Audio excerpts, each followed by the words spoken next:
Welcome to Off the Grid, a podcast for small business owners who want to leave social media without losing all their clients. Let's go off the grid. Okay. Let's go off the grid. Okay. I know that you really want to put your phone away. Yeah. Let's go off the grid. Hello and welcome to Off the Grid, a podcast about leaving social media without losing all your clients. I'm your host, Amelia Hruby. I am the founder of Softer Sounds Podcast Studio. And on this show, I join you in our journey of creating thriving, sustainable businesses with no or minimal social media presence. If you're tuning in when this episode comes out, happy March, my friends. This is technically our second episode of the month because I put out my monthly forecast episode on the 1st. If you haven't caught one of those yet, they are full of marketing trends, biz care tasks, and some listener Q&A. I'm adding them in this season because I want more opportunities to chat with you all, and I want to be even more responsive to your questions, concerns, ideas, thoughts, feelings, inquiries, all of the above. So next time you head out on a walk, I invite you to pop one of those in. They're typically 30 minutes or less, trying to get a little shorter on the format for my friends out there who don't have a full hour to listen to a podcast all the time. Raise his hand. That is me. And if you have tuned into those, thanks so much for listening. I can't wait to answer one of your questions in a future month. If you're new around here, I also want to make sure you know about the Leaving Social Media Toolkit. That is a free resource that pairs with the first 4 episodes of the show. It includes a 5-step plan to leave any social platform, a list of 100 ways to share your work off social media, and my creative marketing ideas database, which will help you plan monthly or quarterly marketing experiments so that your business can be successful off social media. Because as we know around here, leaving social media doesn't mean you get to quit marketing altogether. Sorry if that's a bummer. It's just pretty much the truth. But also around here, we're always talking about ways to align our marketing with doing the things that we love and creating the things that our communities want to support and be a part of. And that, in fact, is what today's episode is all about. So today on the pod, I am talking to Jay Acunzo. Jay helps business leaders become stronger storytellers. After starting his career in media and marketing roles at Google and HubSpot, Jay authored Break the Wheel and co-founded a mastermind for business storytellers, The Creator Kitchen. Clients like Salesforce, GoDaddy, Wistia, and Drift turn to Jay to develop their most visible creative projects. LinkedIn editors named his podcast Unthinkable a must-listen for marketers. I will co-sign that assessment. And Jay is here today to talk to us about how to cultivate resonance in our marketing instead of always searching for more reach. Jay's work has really influenced how I've been thinking about marketing and business relationships, and I'm just really excited for you to hear this conversation. So let's go ahead and dive on in. Hi, Jay. Welcome to Off the Grid. I'm so happy to have you here. Thank you for having me. And I gotta say, people listening may not realize this, but they need to. You had one of the most enjoyable, professional, and unique pre-recording interactions with a guest. I've hosted podcasts since 2015. I've done like an inordinate amount of episodes myself as a host. And I've also been on, 2 to 3 a month for a long, long time. And there's nothing like what I just experienced in a very great way. Thank you so much. I wanted to invite you on the show to talk about resonance over reach. So I thought I'd quote you to you, one of my favorite podcaster things to do. And so on one of the episodes of your podcast where you're talking about speak easy business, here's something you say that really pulled me in, and I want to have you expand on it a little bit for our listeners. So there you say, one of the most accepted norms among modern creators and companies seems to be that marketing is about reach. It's about getting in front of the most possible people. But I disagree. Marketing is not about getting in front of people. It's about ensuring they care. And you go on to talk about how ensuring they care is about knowing, liking, and trusting us. And to do that, we have to develop resonance. So, could you take a few minutes to explain to our listeners here at Off the Grid this distinction between resonance and reach and why you think focusing on reach may be a mistake? It's kind of like if you obsess over how to shake hands or how many hands you've been shaking when your goal is to get married. Like, is reach a part of the process? Is the handshake a part of it? Yeah, of course. To the degree that we obsess over it and spend time, energy, money, and effort to, no, not at all. Right? Like, if reach is how many see it and resonance is how much they care, then no amount of reach is going to guarantee that they care. So it's a little bizarre to me as a storyteller, as a consultant, a coach, an author, a speaker, sort of like everywhere I'm showing up, I'm finding hopefully smart, strategic, and memorable ways of saying to people like, hey, you know that thing you're saying to the world, it has to matter to other people. But I do think a beautiful thing happens if you can create work that matters more, which is my entire mission for people. You can hustle for attention less. And, so the whole idea of resonance is like, that's where actions come from. If you care, you might act. And if you don't trigger an action in whoever you're speaking to, then whatever you're after doesn't happen. Right. So you could be and I know this is not your audience, but you could be a cold, hard, calculating capitalist only, and you should care about resonance because that's where results come from. Or you can be someone who's building a heart-based business who, like me, maybe cares deeply about the emotional side of the work, how much meaning is bottled up in our work, how the others receiving your work are experiencing it, and hopefully taking it with them and using it to their advantage. And then, of course, coming back around to help you and your business too. You could be that type of person. And of course, you should care about resonance. So waltzing around the business world as I have for many years, first at big corporations, then startups, then as an independent for many years, I just see a lot of people missing the point. Like forgetting that it's not about like 10xing your content and, like churning out more stuff. You're just like trapped on a hamster wheel going nowhere. How do you get off that hamster wheel and start to compete more on the impact of your ideas and not the volume of your content? Well, you have to start by saying something that matters, right? And then we can talk about all the other techniques and tactics that follow. So to me, that is probably the highest order idea from which all of the rest of my work flows, which is how do I help people make things that matter? In other words, make things that resonate with others so that people like us can do more meaningful work. And I think this is something interesting for a lot of Off the Grid listeners because there are a lot of artists in our listener base, and they're very accustomed to focusing on the work and to being deep in process with it. What would you say to people like that who are saying, I'm really making work that matters, but it's not reaching anybody? That's why I'm focusing on reach. What do we do then? I like to say that I'm trying to equip people with substance to compete in a world that's tipping too far into the hype, right? Like there's a lot of hollow gimmicks and stunts and things like that I know many people listening are thinking like, yeah, I hate that stuff, but it's what works, or in whether they do it or not, right? And I just so fundamentally disagree. Maybe if you're trying to have a certain type of business with a certain type of vibe for a certain type of person, maybe. I'll give you like a percent correct, maybe. What if you're an artist, if you're an expert, if you're a substantive teacher of anything, what matters. And that's what you're saying is like, Amelia, you're like, people come to me. They're like, yeah, listen, this is meaningful to me and it should be meaningful to other people. So what matters. But what you say has to make that clear. Mm-hmm. And that's typically where it breaks down. I spent 3 years as basically a road keynote speaker. You have road comics.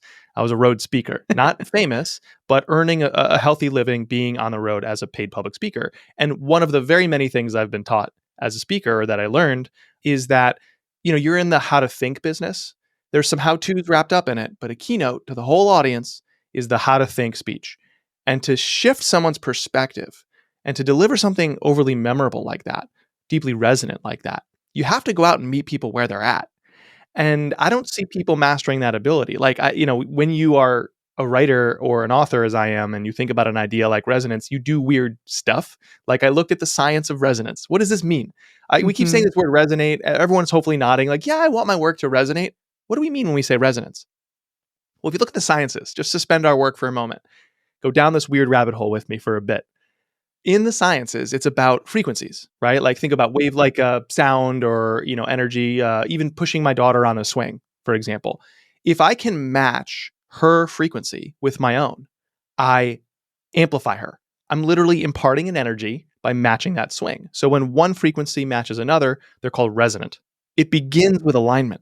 Is can you go out to understand people with a sense of empathy for them and actually meet them where they're at? So like in a keynote, I'm not going, hey, stop doing this, start doing that. That's not the first thing out of my mouth. The first thing I have to do is say, hey, you know that goal you want? And people go, oh, thankfully this person's here to serve me. Yes, I have that goal. Okay, well, and you're coming at it this way? You're doing this is the status quo? And people go, oh, yeah, okay, you clearly understand me too. You want what I want, and you understand what I'm going through. Yep.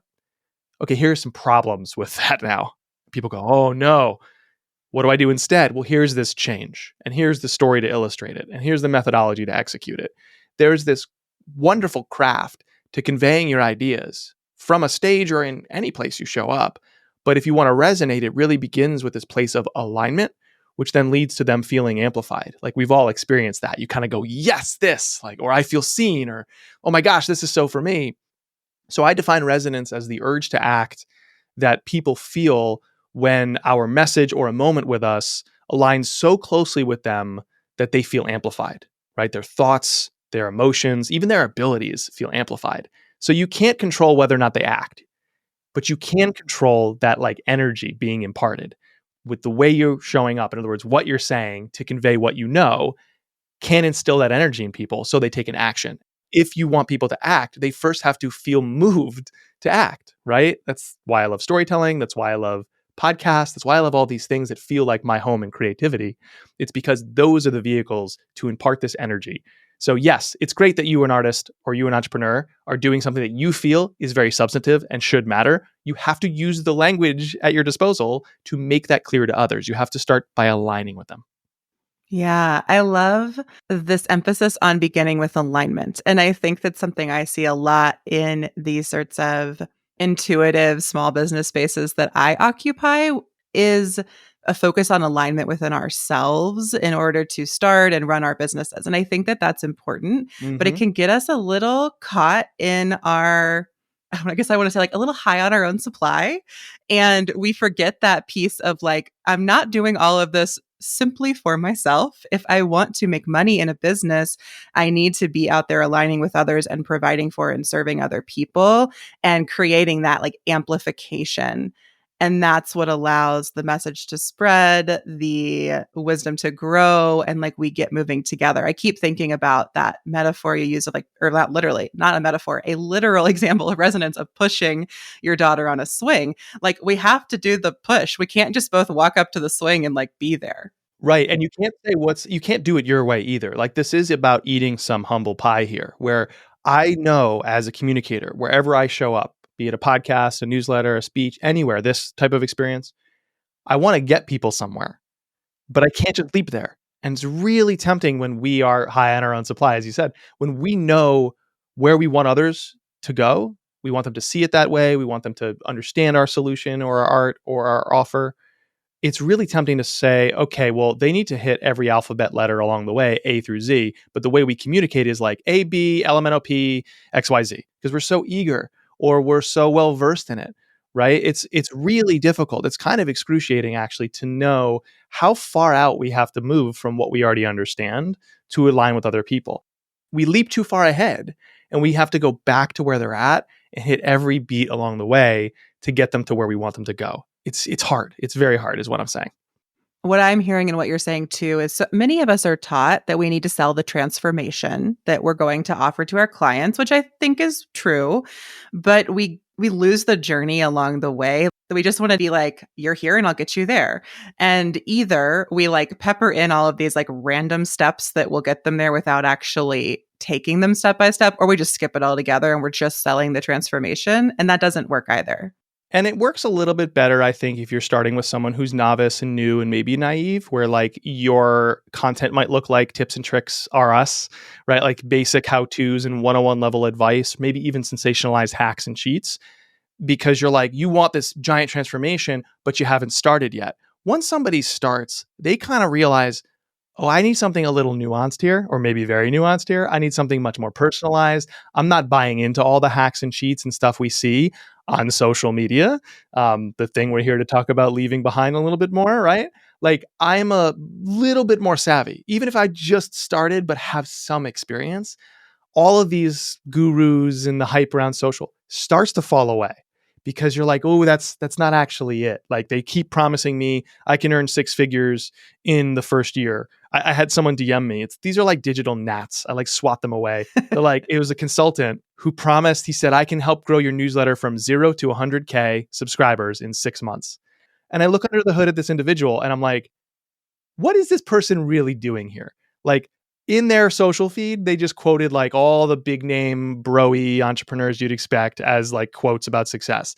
On their website, they had like no experience to speak of. On their LinkedIn, it was clear like this person graduated last year with a finance major and is now doing this weird consulting thing. Their clients that they listed had no discernible public presence. So maybe they only had 100K subscribers on an email list and never showed up anywhere else. Like they failed. This person failed the sniff test for me. But here's the thing, like that person could very well serve with substance their clientele. I'm judging harshly based on the cover of the book here, but the cover was really icky and really stereotypical. And honestly, as annoying and icky as it was, pretty generic, like pretty common in certain circles of the business world.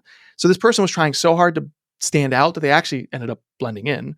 And the phrase that I landed on in my head and I wrote about the other day, and I was like, oh, that's what this person's doing. And that's what we do on social too much is we're cosplaying success. It looks like you're successful, but is that leading to revenue? Is that leading to clients? Is it leading to fulfillment? You know, it's like the basketball player that I always encounter at my local outdoor court when I shoot around. He walks up whenever we play a pickup game in like all this exceptional looking new gear, right? New shoes, a headband, an arm sleeve, an awesome bag, like whatever fancy sports drink is on the market right now. He looks the part of an exceptional basketball player. But then a funny thing happens when the ball goes up and we start to play. He can't play the game. But like playing basketball is what basketball is, right? That individual is representative of a whole vibe right now that we're dealing with in business because we're forgetting it's not about reach, it's about resonance. I definitely would agree that social media has made the performance of the thing more popular than doing the thing itself. It's like the pure commodification of every skill Yes, on these platforms. right. And I'm just thinking now about the concept of resonance. And I'm like, well, a lot of people are on that vibe. They're like resonating with that frequency of the like tips, tricks, hacks. That's all I want. But I think what we don't get there, like that frequency has a very like low amplification. We're not getting those like real journeys that we're taking with people. We're not getting those like real identification. And it's really easy to then just like peace out and be like, great, I got your 10 tricks and I'm out of here. I'm not following you. I'm not Yeah. building this sort of deeper relationship. And I think for me, and this is in your work as well, resonance is intended to cultivate a relationship and to create that trust that leads them to take the action. Because you said we can't control the action, but if we build the trust, we're more likely to evoke the action. Yeah, great marketing is not about who arrives. It's about who stays. Trust and love and affinity are earned, meaning they're earned over time. And we're really obsessed, back to the handshake thing, back to the reach thing, we're really obsessed about leaping out and getting in front of people. And that's a craft in and of itself. I can't lie. But it's also a craft, and I think a more important one and a more powerful one for us to understand and master to ensure that people care about what we have to say and what we have to offer. And I think a lot of us are sold something that is not reality. You know, we're told grow an audience. We're told become an influencer, become a creator, become a thought leader. And either the people saying that don't share how, or the how that they share feels hackish, feels short-sighted, feels gimmicky. And so we see through that as unsophisticated, as not strategic. Maybe even we see those individuals more like charlatans offering magic solutions than we see them as strategic business voices. So like in my estimation, it's because they're not selling you reality. They're selling you something you can't really control, which is the trappings of success or maybe even fame, even just fame in your space. You can't control that. Here's what you can control. The first, can you develop a premise? What is the big idea driving a project or your overall brand? It's like your positioning becomes your perspective. Like you take your perspective, you figure out what it is, you figure out how to articulate it through conversations and content. You turn the perspective into positioning.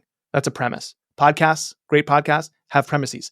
This podcast has an exceptional premise, right? Because it's an assertion you're making, just like when you set up a joke. Jokes have premises. It's an assertion I'm making. This happens. Or what your assertion is this should happen. We should go off the grid a little bit more. We should be able to build our businesses in these ways to thrive without relying on these things that are not values aligned to us. My podcast, Unthinkable. You should trust your intuition and your created craft more than best practices and blueprints. Unthinkable. From the outside looking in, to break from a best practice, unthinkable. Well, let me tell you stories about why it's not, right? A premise is you making an assertion, but using the language needed for others to understand it, right? Not in your personal jargon, but in a way they can access. That's a premise. It's that defensible purpose from your perspective for your audience. And that could be on one project, it could be over your whole platform. You can control that. You can develop that actively. You can control the skill set that you build to take that premise to market, storytelling. You can control the types of content you select and matching that content to who you are and what you like and what the premise is even.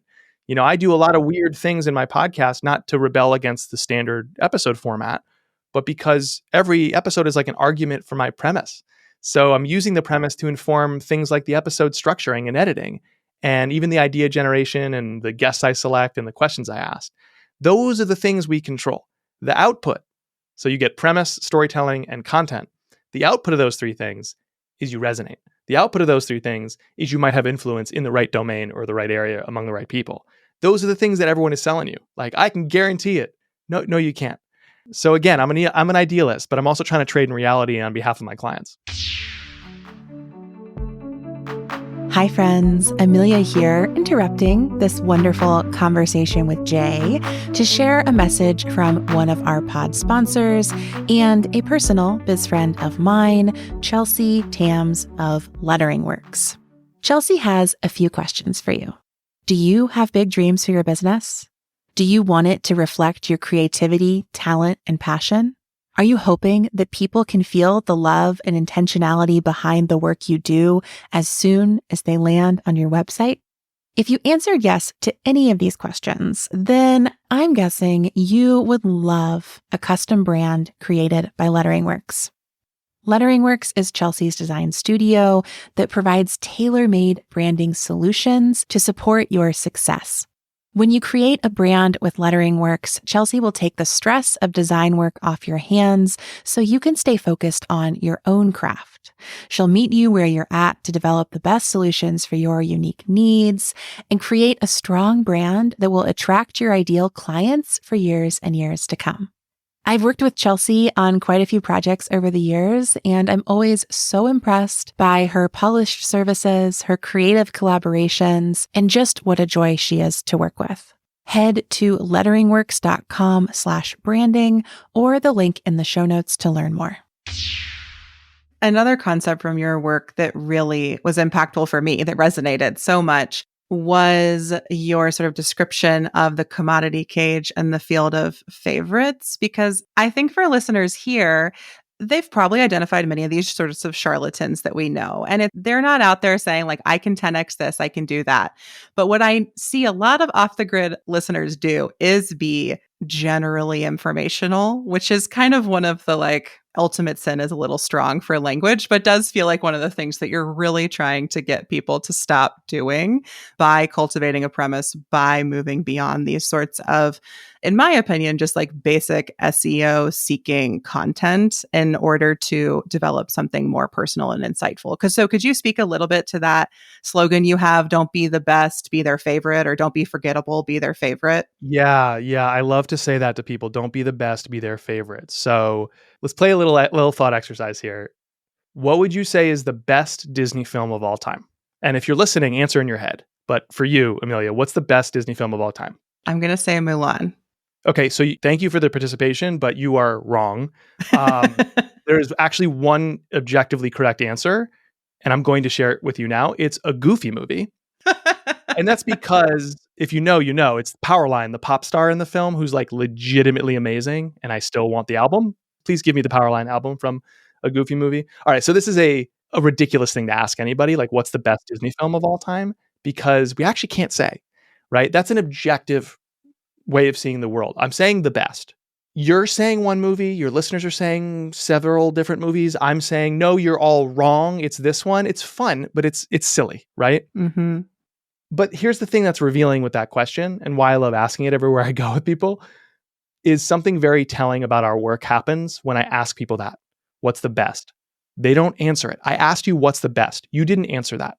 You answered, well, this is my favorite. Favorite doesn't mean anything objective or academic. We spend a lot of time in our work trying to project, I'm the best, I have the most followers, I'm the number one ranked. I came out of software companies who are obsessed with like analyst rankings and like we're the number one most reviewed. By the way, gameable, buy pay to play systems. Like we do such weird things trying to tell others I'm the best.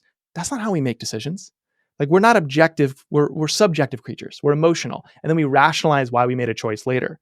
So just as a thought exercise, think of your favorite things.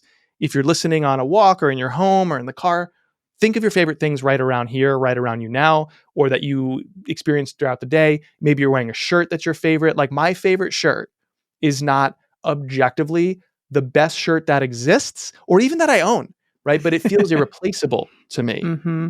My favorite sports team is the New York Knicks. And if you know anything about sports, you know that for literal decades, they were among the objective worst franchises, not even in the sport, in all of sports, but like still my favorite. So the punchline to this doesn't sound like rational thinking, does it? No, but it sounds like human thinking, which is good news for us because that's what our audience is made up of.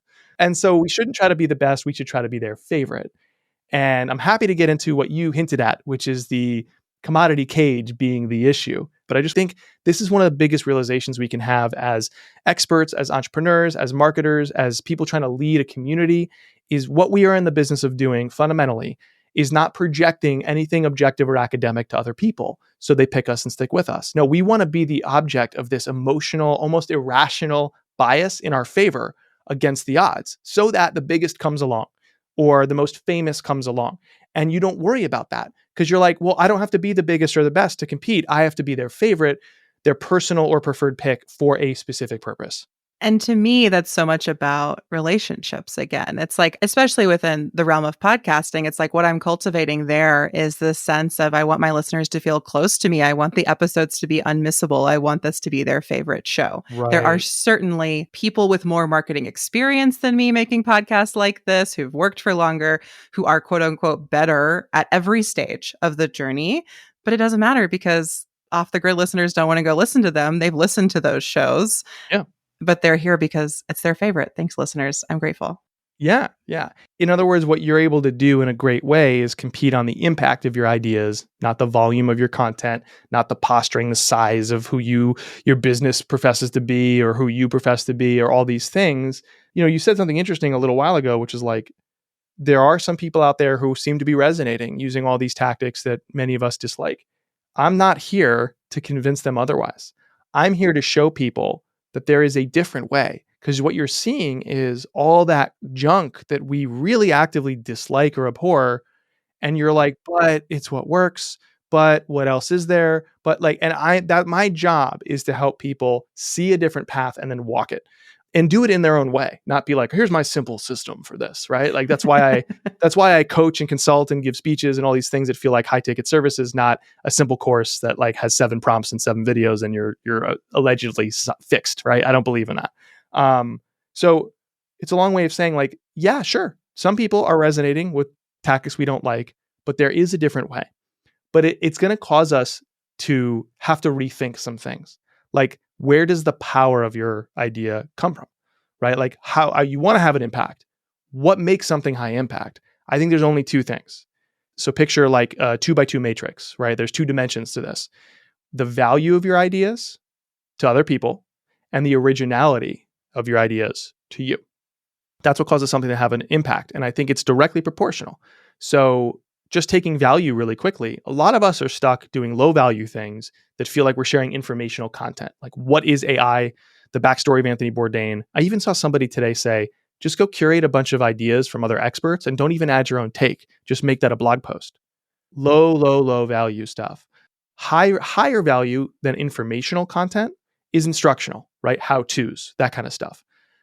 Still not as valuable as you could be because you ultimately handed somebody a map right? Information is like, here's the map. It's of North America. Informational, low value.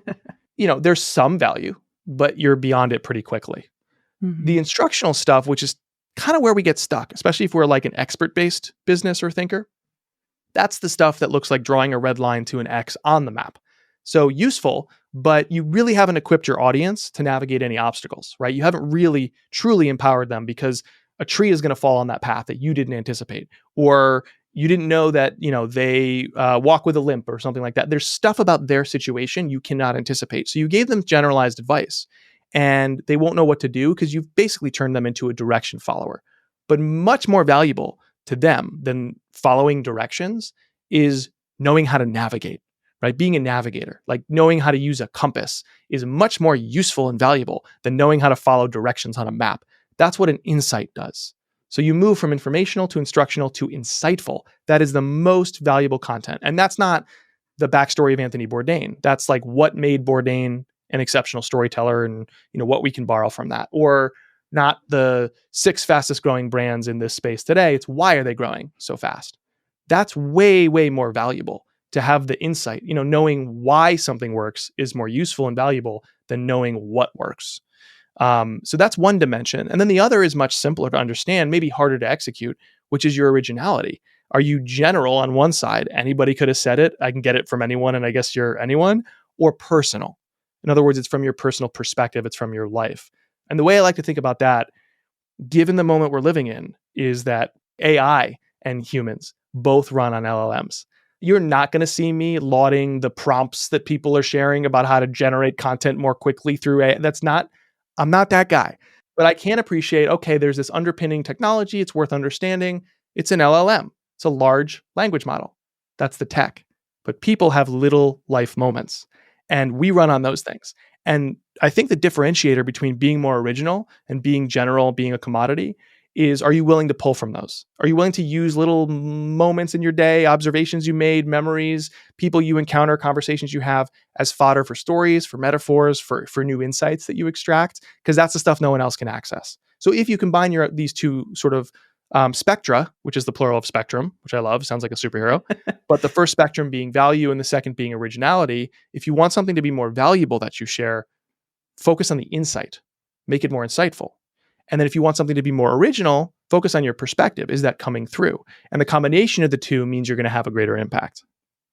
And I think what that does is it breaks you out of the commodity cage, to use your phrase. And for me, what actually is so liberating about that is once I'm out of the commodity cage, it feels like I've kind of escaped the attention economy in its own terms. So even a little bit where you started was like, we have to compete against the hype. We treat attention like it's a scarce commodity. That's what the attention economy means. It's like envisioning the world where we have limited attention and so many things competing for it. And so as creators, our content needs to compete. But what I found is when we actually care about things, like when we really love them, we kind of have a boundless energy for them. Certainly, we have limitations on you have kids, you have a job, it's not that you have unlimited hours.